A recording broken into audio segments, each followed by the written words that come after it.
Dear students, कल आपने पढ़ा था कि मेगास्पोर से फीमेल गैमेटोफाइट का डेवलपमेंट कैसे होता है। ये फीमेल गैमेटोफाइट 7 सेल और 8 न्यूक्लियस स्ट्रक्चर होती है।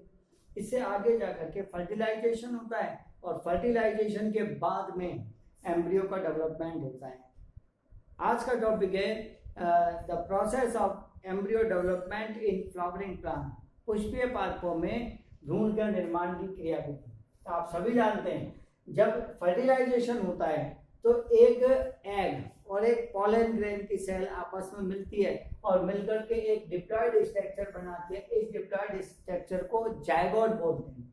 इस जायगोट में माइटोसिस होता है, यानी समसूत्री विभाजन होता है और ये समसूत्री विभाजन टीडी ट्रांसवर्स डिवीजन टाइप का होता है, जिससे दो सेल्स का फॉर्मेशन होता है। ऊपर वाली सेल को CA मींस एपिकल सेल और नीचे वाली सेल को CB मींस बेसल सेल कहते हैं।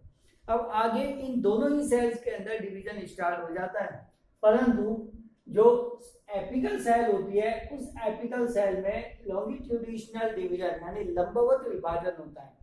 इसी तरह से जो नीचे वाली सेल होती है यानी बेसल सेल होती है, इसके अंदर TD ट्रांसवर्स डिवीजन होता है, जिससे आगे जाकर के मल्टी सेलुलर एम्ब्रियो या भ्रूण का निर्माण होता है, बहुकोशिकीय भ्रूण का निर्माण होता है। इसमें जो ऊपर वाली सेल होती है इसमें पहले लॉन्गिट्यूडिनल डिवीजन होता है, ये लंबी लंबी सेल्स दिखा रखे, फिर ट्रांसवर्स डिवीजन होता है जिससे दो सेल्स का फॉर्मेशन होता है। इसमें ऊपर वाली सेल को एपिकोटाइल सेल कहते हैं तथा नीचे वाली सेल को हाइपोकोटाइल सेल कहते हैं। ये दोनों सेल किससे बनती है? CA यानी एपिकल सेल के डिवीजन से बनती है।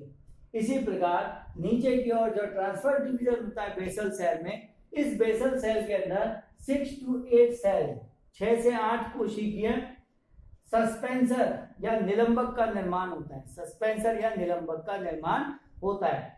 इस सस्पेंसर या निलंबक की नीचे की कोशिकाएं आकार में फूल जाकर थोड़ी बड़ी हो जाती है। इस फूली हुई कोशिका को हॉस्टोरिया या चूषकांग कहते हैं। इसका काम होता है भोजन का अवशोषण करना, यानी कि जो उससे ओव्यूल होती है उस ओव्यूल से एम्ब्रियो का ओव्यूल से भोजन का अवशोषण करना होता है, फूड का एब्जॉर्प्शन करना होता है। ये ऊपर वाली जो सेल थी इसमें एपिकोटाइल सेल, ये एपिकोटाइल सेल आगे जाकर के ग्रोथ करती है और ग्रोथ करने से इससे प्ल्यूम्यूल प्रांकुर का फॉर्मेशन होता है। ये प्रांकुर जब आगे डेवलपमेंट करता है तो इससे स्टेम और लीफ का फॉर्मेशन होता है। इसी प्रकार नीचे वाली जो सेल थी उस नीचे वाली सेल को हाइपोकोटाइल सेल कहते हैं। ये हाइपोकोटाइल सेल आगे जाकर के ग्रोथ करती है और इसके ग्रोथ करने से मूलांकुर या रेडिकल का फॉर्मेशन होता है। ये जब ग्रोथ करती है तो इससे रूट्स का फॉर्मेशन होता है, इससे एम्ब्रियो का निर्माण होता है। तो ये आपको एम्ब्रियो एक दिखाई दे रहा है, डाइकॉट एम्ब्रियो, द्विबीजपत्री एम्ब्रियो दिखाई दे रहा है। इस एम्ब्रियो में ऊपर की ओर हॉस्टोरिया पाया जाता है, नीचे की ओर सस्पेंसर पाया जाता है, परंतु ये हॉस्टोरिया और सस्पेंसर प्रारंभिक अवस्था में ही पाए जाते हैं क्योंकि उसे उस समय फूड की जरूरत होती है। उसके बाद तो उसमें पत्तियां बन जाती है, फोटोसिंथेसिस होता है, फूड की जरूरत नहीं होती, तो ये रिड्यूस हो जाते हैं, बहुत ही छोटे हो जाते हैं। सस्पेंसर भी छोटा होता जाता है और जब एम्ब्रियो का टोटली डेवलपमेंट हो चुका होता है और उसका ग्रोथ होना होता है तो ऐसी कंडीशन के अंदर ये पूरी तरह से डिसअपियर हो जाते हैं। ये नीचे की ओर कॉटिलिडन्स या बीजपत्र का निर्माण करते हैं। इनमें 2 बीजपत्र पाए जाते हैं। ये 2 बीजपत्र या कॉटिलिडन्स पाए जाते हैं। इसमें 2 प्रकार की बड पाई जाती है। एक बड होती है जिसको कहते हैं प्ल्यूम्यूल को बोलते हैं प्रांकुर। ये आगे जाकर के वृद्धि करके प्ररोह या शूट एपेक्स का फॉर्मेशन करती है, मींस स्टेम और लीफ का फॉर्मेशन करती है। दूसरी इसके जस्ट पीछे की ओर कहती है, इसको कहते हैं रेडिकल जो होती है ये डेवलप होकर के रूट्स का फॉर्मेशन करती है, तो dear students remember, plumule responsible for the formation of stem means shoot apex, and radicle is responsible for the formation of root. ठीक है, ये कॉटिलिडन्स में जो होता है ये फूड है, रिजर्व मटेरियल के रूप में पाया जाता है और ये इसको प्रोवाइड कराने का काम करता है। कभी आपने इमली का जो बीज होता है, इमली के बीज को आपने अंकुरित होते हुए या जर्मिनेट होते हुए देखा हो तो उसके अंदर ये होता है कि इस तरह की स्ट्रक्चर होती है। मीन्स एक कॉटिलिडन्स ये है, दूसरा कॉटिलिडन्स ये है। तो the plant which contain two cotyledons known as dicot, जिसमें दो बीज पत्र पाए जाते हैं उसे द्विबीजपत्री, और जिसमें एक बीज पत्र पाया जाता है उसे एक बीजपत्री भ्रूण कहते हैं। ये एक बीजपत्री भ्रूण है, मोनोकॉट भ्रूण है।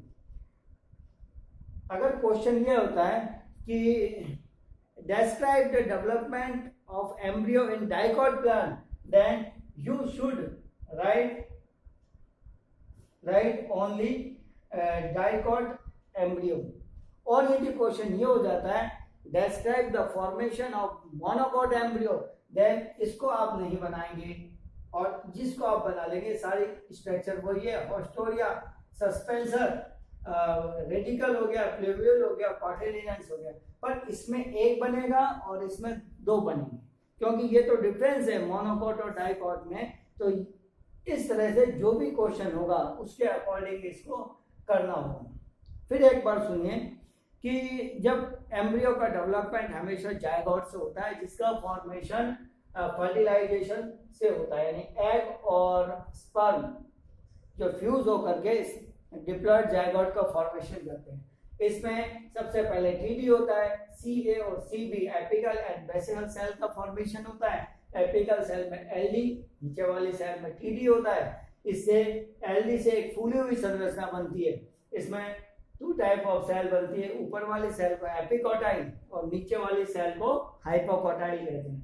एपिकोटाइल प्लूवियल का फॉर्मेशन करती है, हाइपोकोटाइल रेडिकल का फॉर्मेशन करती है, मूलांकुर का फॉर्मेशन करती है। इसमें जो बेसल सेल होती है इसमें ट्रांसवर्स डिवीजन होता है, जिसके फलस्वरूप 6 से 8 कोशिकाएं, 6 to 8 सेल सस्पेंसर का फॉर्मेशन होता है।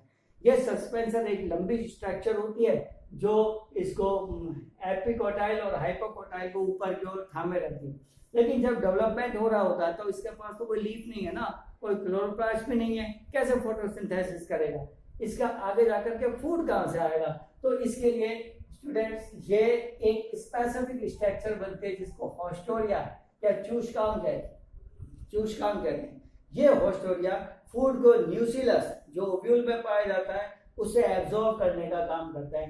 धीरे धीरे एम्ब्रियो का डेवलपमेंट हो जाता है। यदि 2 कॉटिलिडन्स बने तो ये डाइकॉट एम्ब्रियो होगा और एक कॉटिलिडन्स बने तो मोनोकॉट एम्ब्रियो होगा।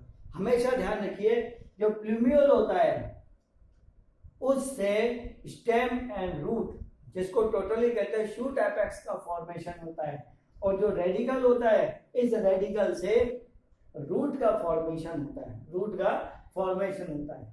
तो ये एक क्वेश्चन होता है। इसमें एक क्वेश्चन अराइज होता है कि सबसे पहले embryo development in flowering plant किसने किया, किसने इसकी स्टडी करी? तो इसका है एक साइंटिस्ट था हैंस्टीन।